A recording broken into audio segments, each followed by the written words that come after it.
ಇದೆ. ಈ ಇತಿಹಾಸ ಒಂದು ಕೆದಕಿದಾಗ ನಮ್ಮ ಶೈಕ್ಷಣಿಕ ವ್ಯವಸ್ಥೆ ಸುಧಾರಿಸಲು ಹಲವು ವ್ಯಕ್ತಿಗಳ ಪರಿಶ್ರಮಗಳನ್ನು ನಾವು ನೋಡಬಹುದು. ಹಾಗೆ ಸುಧಾರಿಸಲು ಅನೇಕ ಪರಿಶ್ರಮ ನೋಡಬಹುದು. ಹಾಗೆ ಈ ಬೆಳವಣಿಗೆಯಾಗಿ ಮಹಾನ್ ವ್ಯಕ್ತಿಗಳು ತಮ್ಮ ಜೀವನವನ್ನೇ ಮುಡುಪಾಗಿಟ್ಟಿರುವುದನ್ನು ಗಮನಿಸಬಹುದು. ಆದ್ದರಿಂದ ಇದು ಶಿಕ್ಷಣವೆಂಬ ವೃಕ್ಷ ಬೃಹತ್ತಾಕಾರವಾಗಿ ಅಂದ್ರೆ ಬೃಹತ್ತಾರವಾದ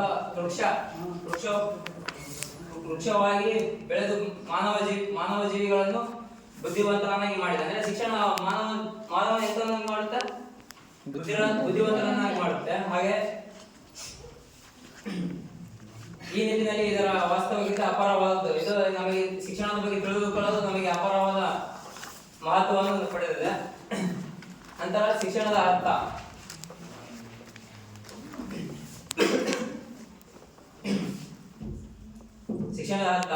ಶಿಕ್ಷಣವೆಂಬ ಪದವು ಆಂಗ್ಲ ಭಾಷೆಯ ಎಜುಕೇಶನ್ ಎಂಬ ಪದದಿಂದ ಬಂದಿದ್ದು. ಇದು ಲ್ಯಾಟಿನ್ ಭಾಷೆಯ ಎಜುಕೇರ್ ಮತ್ತು ಎಜುಸೇರ್ ಎಂಬ ಎರಡು ಪದಗಳಿಂದ ಬಂದಿದೆ. ಅಂದರೆ ಪ್ರತಿಯೊಂದು ಮಗುವಿನಲ್ಲಿ ಎಜುಕೇರ್ ಎಂದರೆ ಪ್ರತಿಯೊಂದು ಮಗುವಿನಲ್ಲಿ ಸೂಕ್ತವಾಗಿ ಅಡಕವಾಗಿರುವ ಚೇತನವನ್ನು ವಿಕಸಿಸುವಂತೆ ಮಾಡುವುದು. ಅಂದ್ರೆ ಒಂದು ಮಗುವಿನಲ್ಲಿರುವಂತಹ ತನ್ನ ಏನು ಕೌಶಲ್ಯ ಏನೇ ಸೂಕ್ತವಾಗಿ ಅಡಗಿರುವಂತಹ ಕೌಶಲ್ಯಗಳನ್ನು ಅಡಕವಾಗಿರುವ ಚೇತನವನ್ನು ವಿಕಸಿಸುವಂತೆ ಮಾಡುವುದು.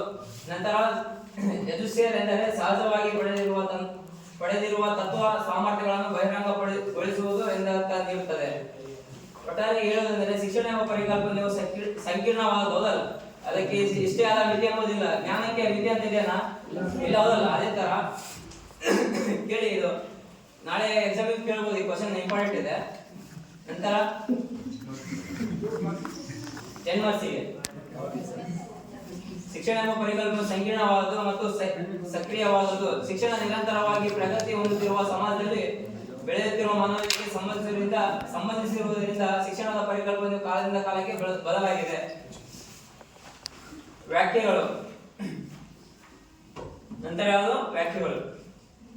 ಭಾರತೀಯರು ನೀಡಿರುವಂತಹ ವ್ಯಾಖ್ಯೆಗಳು ಈಸಿ ಇದೆ, ನೋಡ್ಕೊಳ್ಳಿ. ನಾಳೆ ನಿಮಗೂ ಬರೆಯೋಕೆ ಆಗ್ಬೋದು ಆರಾಮ್ಸೆ. ಶಂಕರಾಚಾರ್ಯರು ಹೇಳ್ತಾರೆ, ಆತ್ಮ ಸಾಕ್ಷಾತ್ಕಾರವೇ ಶಿಕ್ಷಣ.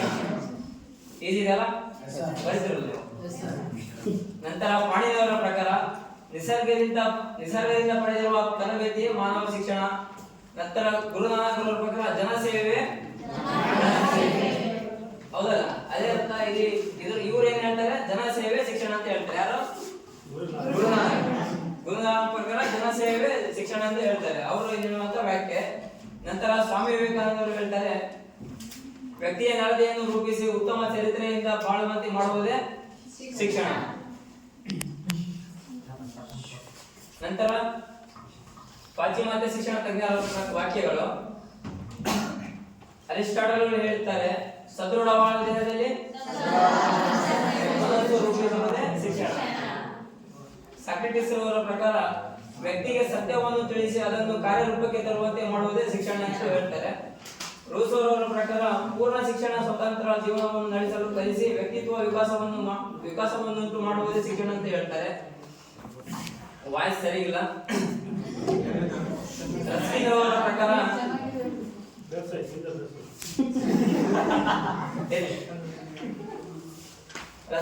ಪ್ರಕಾರ ವ್ಯಕ್ತಿಗೆ ತಿಳಿಯದ ವಿಷಯಗಳ ಬಗ್ಗೆ ತಿಳುವಳಿಕೆ ನೀಡುವುದಕ್ಕಿಂತ ಅವನು ಯಾವ ರೀತಿ ಇಲ್ಲವೋ ಆ ರೀತಿ ಇರುವಂತೆ ಮಾಡುವುದೇ ಶಿಕ್ಷಣ ಅಂತ ಹೇಳ್ತಾರೆ ರಸ್ಕಿನ್ ಅವರು. ಅಂದ್ರೆ ಒಬ್ಬ ವ್ಯಕ್ತಿಗೆ ತಿಳುವಳಿಕೆ ನೀಡುವುದಕ್ಕಿಂತ ಅವನು ಯಾವ ರೀತಿ ಇಲ್ಲವೋ, ಅವನ ನಡವಳಿಕೆ ಇಲ್ಲವೋ, ಅಂದ್ರೆ ಪ್ರಾಮಾಣಿಕ ಆಗ್ಲಿ, ಈಗ ಮಾನವೀಯ ಮೌಲ್ಯಗಳು ಇರ್ತಾವಲ್ಲ, ಅವನಲ್ಲಿ ಇಲ್ಲದಿರುವುದರಿಂದ ಅದನ್ನು ಬೆಳೆಯುವಂತೆ ಮಾಡುವುದೇ ಶಿಕ್ಷಣ ಅಂತ ರಸ್ಕಿನ್ ಅವರು ಹೇಳ್ತಾರೆ. ಲಾಸ್ಟಿಗೆ ಮೇರಿಯಾ ಮಾಂಟೆಸ್ಕಿಯೊ ಅವರ ಪ್ರಕಾರ ಪಂಚೇಂದ್ರಿಯಗಳ ಮೂಲಕ ಕಲಿಯುವುದೇ ಶಿಕ್ಷಣ. ಅಂದ್ರೆ ಪಂಚೇಂದ್ರಿಯಗಳ ಮೂಲಕ ಪಡೆಯುವ ಜ್ಞಾನವೇ ಶಿಕ್ಷಣ. ಅಂದ್ರೆ ಪಂಚೇಂದ್ರಿಯಗಳು ಯಾವ್ಯಾವ?